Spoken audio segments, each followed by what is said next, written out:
Hello, welcome to my real owner's review of the Norton Commando 961 SP.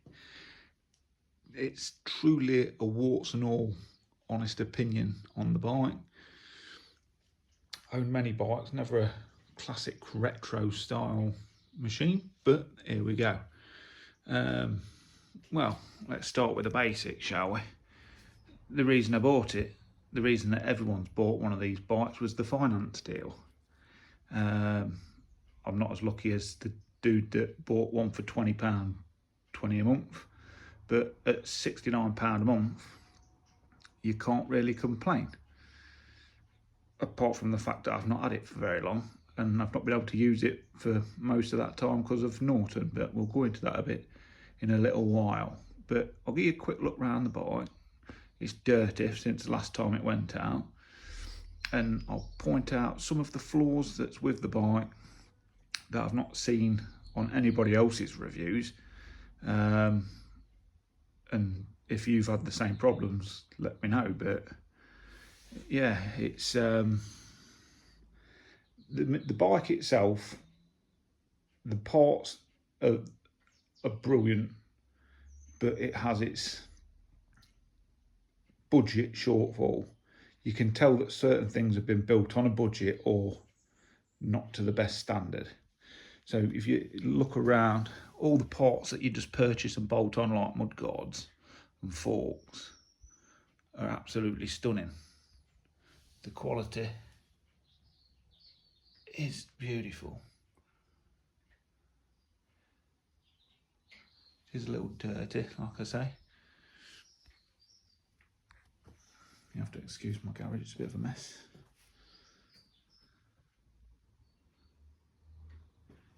It's handy that this came with this, to be honest. Roadside assistance and the phone number, which leads you directly to the RAC. Might I add. Bar end mirrors that were added by the dealer that I purchased the bike from. I believe they might have gone under now, but which is a pity because they were very good. Ow. Again, all the foot pegs are very nice. Machine parts, carbon fibre, very nice. Exhaust. Simple. But little things like that could have been made a little neater, better, I'd say, for a bike of this price point. I know the finance makes it so that you're not actually paying big money for a bike, because no one would really pay the full price for it cash, surely. Got a little black and white number plate on there, you can't really see it, but yes, it's all very nice. Now, we'll start with the main talking point, and that's the recall. The recall on this bike has made me never want to purchase another Norton again. Got the bike in March, salty weather, can't use it. I'd done 300 miles on it before I got the letter on the 12th of May saying do not start it, do not use it. It took 6 weeks for them to tell me that they were collecting it, and then it was collected, and I never got it back until August, beginning of August. So it was out of action for over 3 months. Every one of them months is the nice weather. So this first year of purchase has been pointless, because with it rainy season, I'm not going to take it out when it's wet. So the bike itself has now done 450 odd miles, and that's the first year of ownership done. But we'll start with a few of the niggly bits that most people don't tell you about, like this. It's on 450 miles and things are going rusty. And this bike is mint. It's not been washed yet. And it's already corroding. Which isn't a nice nice start to it. But again, a couple of quid and you could have it mint. But that's not the point. It shouldn't be rotting away in an instant. We've all heard about the janky key, but that's small. You're not really going to be looking at the key. I'm not going to be putting it in a bowl to swap with people, so I'm not too bothered by that. But janky bits like that just looks shit, to be honest.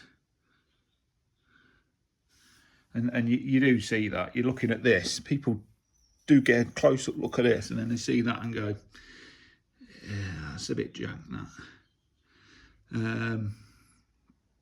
What else have we that you've not seen? Like, really well put together. But if you look behind here, look, there's a plastic catch can bottle that's filling up with oil, which is very, it's even got a threaded top, look, which means it wasn't designed for that purpose. They've just borrowed that from Halfords or somewhere. Again, which looks proper cheap. The biggest bugbear for me on this old bike is you see it's plugged to the charger. It's not. It doesn't say it's maintaining, and it doesn't say it's charging, right? Because there's a fundamental electronics problem with this bike. I'm not sure what it is exactly. Obviously, got the charging port down here. Now, as you can see, it's on steering lock, and if I turn that key just to the off position,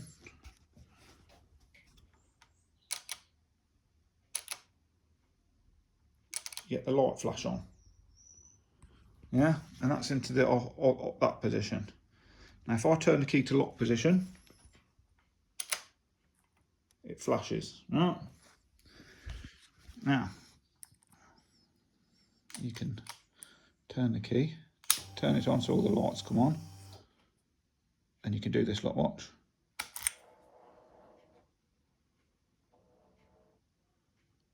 Right, you see the fuel light? Oh, it's lit up. Now, what it doesn't show you is as you turn the key on, no fuel light. When you turn the key off, fuel light. And the only other time that the fuel light doesn't come on is when it's out of petrol. This thing broke down on me because it was out of fuel and the light never came on. I was testing it, went up to Matlock, and basically on the way back, never really thought about it, to be honest, as you're enjoying yourself, and started kangarooing and packed up on me on a busy A road. And luckily I was half a mile, quarter of a mile from a petrol station, and you see how people that steal motorbikes have to have a foot peg pushed. I had a mate have to push me to a petrol station in that manner because the fuel light doesn't work. It never came on, never flashed, no nothing. The first I knew that it was out of fuel was when it started kangarooing. But again, that's one part of the electrical system. The second part is, now look, because I've woke the bike up with the key, it's now charging. It wasn't charging before. You have to plug this bike on to the charger at a certain point in its electrical cycle, otherwise it will not charge. And I've never had that with Aprilias, Ducatis, any of them bikes, but this has got something fundamentally different with it. But yeah, other things to note are the oil level is perfectly to the max. I checked it, and as you come to a stop, if you've been riding quite quickly, you come to a stop quite sudden. Say for instance, you're just coming up to a roundabout and someone pulls out and you pull the brakes, the oil pressure warning light comes on the dashboard. The level is perfectly right, has been checked, but it comes on anyway, which is quite unnerving, to be honest.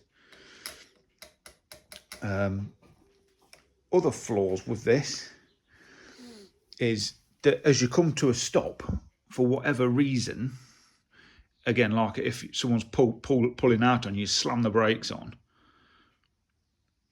there's a knock from the front. And I'm pretty sure it's not in the discs. And it's quite a nasty little knock. I'm not sure what it is. But when it goes in for its first service, they're going to have to look into that. What else have we found? On a positive note, we'll go to the positive, so whilst I'm regaining my thought on what I don't like. This thing, until the recall, I was absolutely stunned by it, really. It handles really well. For what it is, it handles really, really well. It's a heavy old gal, and we've all heard that they've got no steering lock, which is right. But you can bank it over, and it does what it says it's doing. The suspension's lovely, as you'd expect, but it's very predictable. Not the fastest steering thing in the world, but yeah, it's good. Little tight lanes. It's not a race bike. It really is, as they say, a bike for Sunday morning. The wife's in bed. Just go and get a bacon cob and a cup of tea down at the lake or something daft like that. That's what it's for. Nothing mental, really. The gearbox, again, is beautiful. Literally, you press the lever down, you don't even know you've gone into first. It's smooth, very, very, very nice.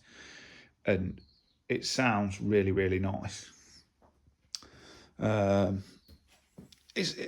I say, it's not going to break no speed records. It's what I'd consider a slow bike, after being on naked bikes and whatnot.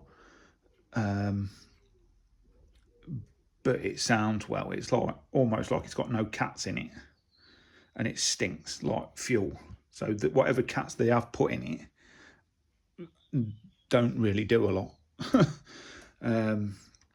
But yeah, we've heard about the side stand. That again is pretty janky. Literally, as the bike squats down like that, you see it squat down. That there's the tipping point of it tipping over, which is what, 5 or 10 mil off the stand. So any slight floor gradient, and this thing will be on its side. So you have to be very, very careful with it. So yeah, there's that. There's plenty more little things that are terribly annoying. The fact that they don't come with a seat, but you're stuck with the pegs. Unless you machine something in there to take the pegs away, you've got pegs but no seat, which is pretty janky, really. I'd have had them pegs away if there was some kind of thing. So anyone that's got a machining skill and want to make something for them, you could make a pretty penny selling some of them for the customers, owners, etc. This is my first vlog of this thing, so if it's a bit bitter, well, not a lot I can do about it, really. Wheels are all good. ABS, I've never needed it, really.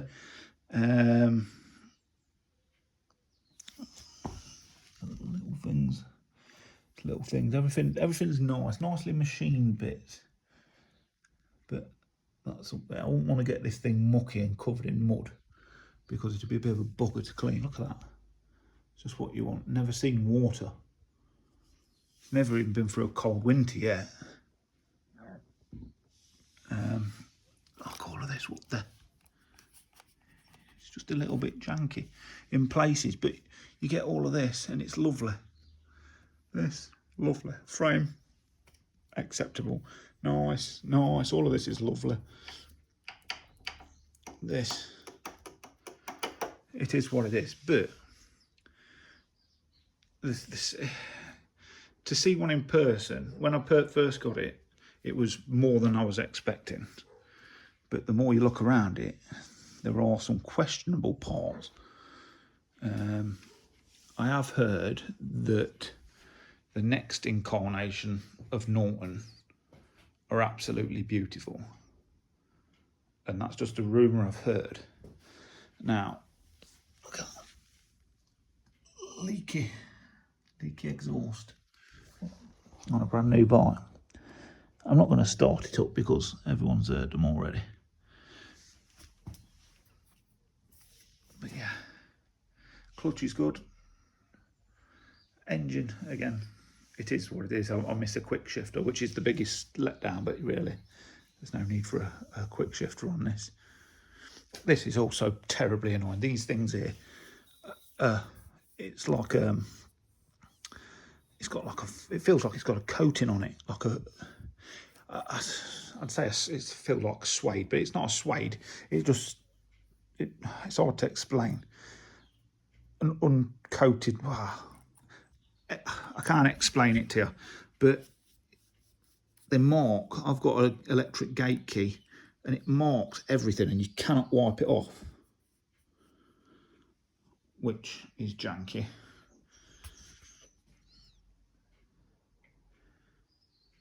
Everyone says about the riding position. I've got little legs, and it's all right by me. You feel a bit like your feet are really wide, but that's by the by. You don't buy these things for comfort. You buy it for pottering around trying to get looks on, really. But it does its thing really well. Like I say, I ride with sports bikes and go around trying to chase them down on this thing. So it's the second that you come out of a corner, you're getting hammered, absolutely hammered. But in the corners, it's not so bad, it's pretty good. Yeah, I think that covers pretty much all of it, really. Straight through. The only silencing really is the little cat underneath, which apparently decks out, but I've not decked it out. And yeah, biggest problem is the electrics for me, to be honest. It's done 485 miles now, and you've got 170 total trip clock volts, which is on flipping. It's on charge probably, I don't know. But yeah, this is going to mess with my charging system now.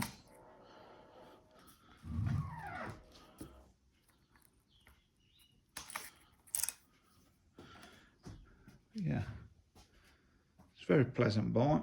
Would I pay for the money for one full?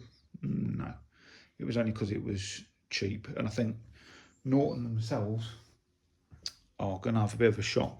I feel like the deal was made so that people would buy the Norton and then chop it in for the next model, whereas the recall has put people off. I wouldn't be buying another one, let's put it that way, especially when you know that it took 6 weeks for them to collect it. They used a third party to collect it. It sat in their warehouse for a month, and then it went to Norton. Norton did their work. The courier company picked it up and shoved it back in a warehouse, and then it came back. So for a 2-hour recall or whatever it was meant to take, it was gone for 3 and a bit months, which is a bit of a piss take, to be honest. But there you go. Hopefully they live and they learn. They're going to need to do something with the customers. I mentioned about recompense for the fact that I bought it for the summer and I didn't use it. And their answer was, well, we're looking into giving people an extended warranty. Well, I don't think anyone's going to be keeping it past the 2 years, so that's pretty pointless. But yeah, it is what it is. If this has rambled on, sorry, but that's just the way it is, isn't it? If you've watched it this far, that's on you. Anyway, that's the Norton review. Toodles.